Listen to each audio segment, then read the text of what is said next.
না সাধুগুরু বৈষ্ণবের কৃপায়। তাই গোবিন্দ বলছেন নর দেহরূপী একটি সুন্দর নৌকা আমি তোমাদের দিয়েছি। বলির জ্ঞান খোঁজলি তোমাদের একটা সুন্দর মায়াময় দেহ গরমই দিয়েছি। আর তার সঙ্গে প্লাবন সুকল্পম, প্লাবন মানে নৌকা, প্লাবন মানে নৌকা, প্লাবন সুকল্পম মানে সুপরিকল্পিত ভাবে সুন্দর ভাবে করেছে। ও মায়েরা, ভগবান মানুষকে এত সুন্দর করে তৈরি করেছে, অন্য কোনো জীবজন্তুকে এত সুন্দর ভাবে তৈরি করেনি। তাই বলছে, কি বলছে, প্লাবন সুকল্পম, সুপরিকল্পিত ভাবে তৈরি করেছে। গুরু কর্ণ ধারণ বলছে অত সুন্দর দেহরূপ তরণীটি তুমি যাত্রার হাতে যেন তুলে দিও না, তাহলে কিন্তু ডুবিয়ে ফেলবে। কার হাতে দেবে? সুদক্ষ কর্ণধার মানে সুদক্ষ কাণ্ডারির হাতে তুলে দিতে হবে। সুদক্ষ কাণ্ডারিকে না গুরু হলেন সুদক্ষ কাণ্ডারি। তাই না বিবেকানন্দ রামকৃষ্ণকে বলেছিলেন, ঠাকুর আমি কৃষ্ণ সেবা করে তাড়াতাড়ি ভগবানের কাছে পৌঁছে যাবো, এর মধ্যে গুরুর কেন আসা যাওয়া? মিছামিছি গুরুকে দীক্ষা দিতে হবে, গুরুকে দক্ষিণা দিতে হবে। তখন রামকৃষ্ণ বলেছিলেন, বিবেক ওই যে নদীর মাঝখান দিয়ে একটা যাচ্ছে, কি বলতো? বলে স্টিমার। বলছে ওই স্টিমারটা চন্দননগরে পৌঁছাতে কত সময় লাগবে? বলছে কেন ঠাকুর, 6 থেকে 7 ঘন্টা সময় লাগবে। বলছে ওর পিছনে একটা কি যাচ্ছে বলতো? বলছে একটা ডিঙি নৌকা। বলছে ওকে চন্দননগরে যেতে কত সময় লাগবে? বলছে প্রভু তা 10 থেকে 12 ঘন্টা লাগবে। বলছে ওই স্টিমারটার পিছনে যদি ডিঙি নৌকাটা বেঁধে দেয়, বলছে স্টিমারের গতিতে যাবে। বলে তবে গুরু হয়েছে স্টিমার, তোমার সুদক্ষ কাণ্ডারি যদি সুন্দর গুরুর হাতে তুলে দাও তাহলে কিন্তু ডুবিয়ে ফেলবে না।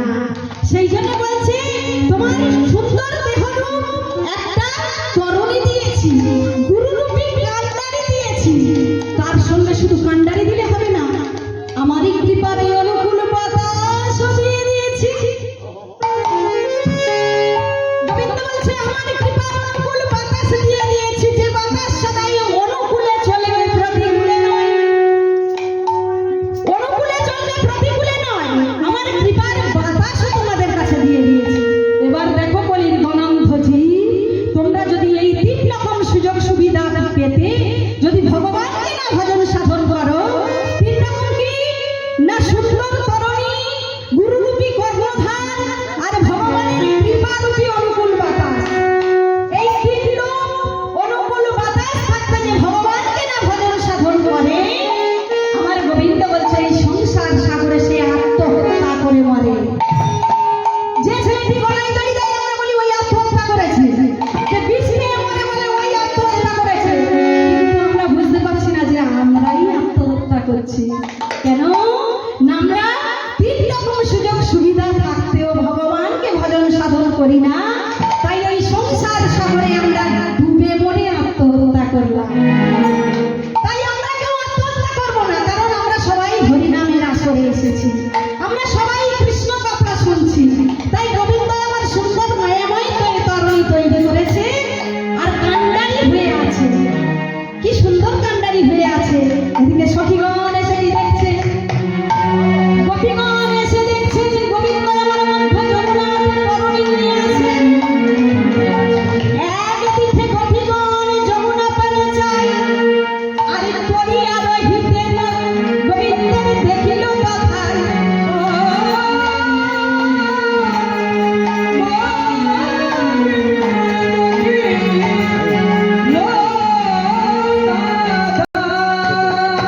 গোপীগণ যমুনার দিকে তাকিয়ে আছে, দেখছে যে মধ্য যমুনায় আমার প্রাণ গোবিন্দ একটা পরী নিয়ে যেন ঠেলাঠেলি করছে।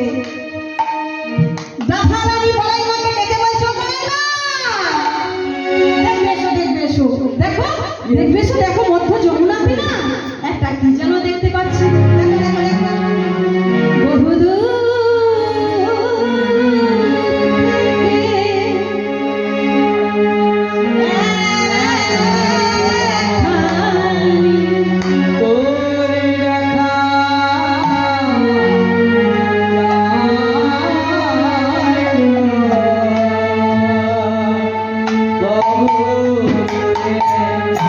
Oh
ও বড়াই মা, তুমি কোথাও দেখেছো একটা নারী পয়সা পারাপার করে ইনকাম করে তার ওই মেয়েখানি সোনার রূপা দিয়ে সুসজ্জিত করেছে? দেখো, শুধু তাই না, তুমি ভালো করে তাকিয়ে দেখো, আহা রতনের ফালি শিরে ঝলমলি, রতনের ফালি শিরে ঝলমলি,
ও যদি মেয়ে হবে, দেখো আর চাউনি ভালো নয়, কেন হাসিতে হাসিতে কিন্তু আলো পিছে ঘুরাইছে রানা, কি চাপাইয়া নাই কি জানি কি চাই চঞ্চল মহার ওরে চাউনি খুব চঞ্চল, দেখে মনে হয় আবার আমাদের দিকে সরে আসছে। এই ললিতা, আমাদের কাছে এলে না, আমরা কি বলবো জানিস? হাসবো না, আমরা কি বলবো জানিস? আমরা কহিব বংশের কহিব বংশের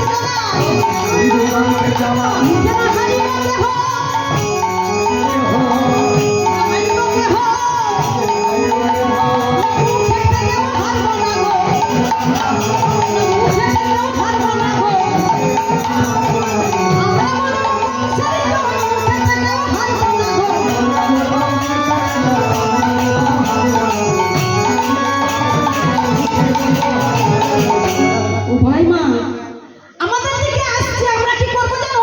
আমরা কেউ মুখে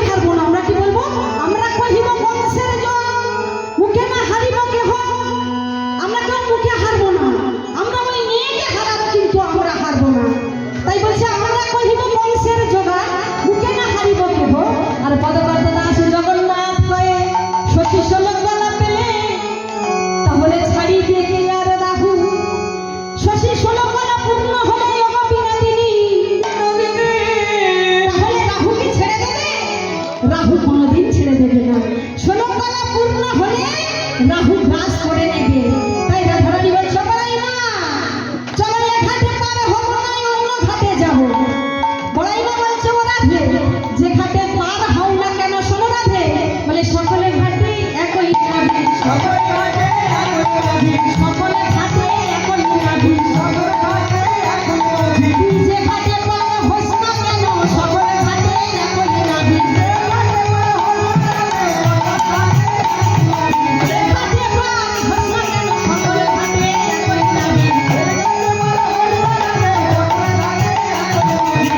ও রাধে তুই বলছিস এ ঘাটে পার হবো না অন্য ঘাটে যাবো, তাহলে সকলে ঘাটে একই নাবি, তুই যে ঘাটে পার হোস না কেন।